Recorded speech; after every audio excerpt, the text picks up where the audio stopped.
রাতের কলকাতায় যদি খাঁটি ধাবা স্টাইল খাবারের খোঁজ করেন তবে চলে আসতে পারেন সল্টলেকের এই পরিচিত ঠিকানায়, বাল্লে বাল্লে ধাবা। বাইরে থেকেই এদের রঙিন নিয়ন সাইন আর সাজানো গোছানো প্রবেশপথ আপনার নজর কাড়বে। ভেতরে ঢুকলেই এক অদ্ভুত নস্টালজিয়া কাজ করে।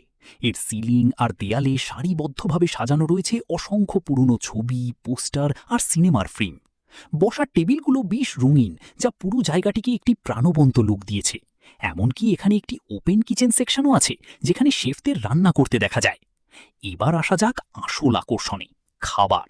আমাদের টেবিলে চলে এলো গরম গরম বাটার নান এবং স্পেশাল কুলচা। সাথে ছিল এদের সিগনেচার মাটন কারি।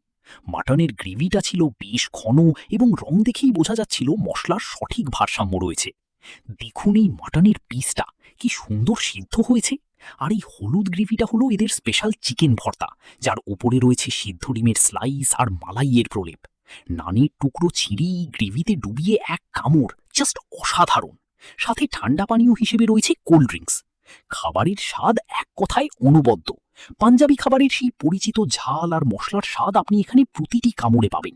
যারা সল্টলেক বা তার আশেপাশে থাকেন, বন্ধুদের সাথে ডিনারের জন্য এটি একটি দারুণ জায়গা হতে পারে। উপসংহার, খাবারের এই সফরটি কেমন লাগলো কমেন্টে জানান। ভালো লাগলে ফলো করতে ভুলবেন না।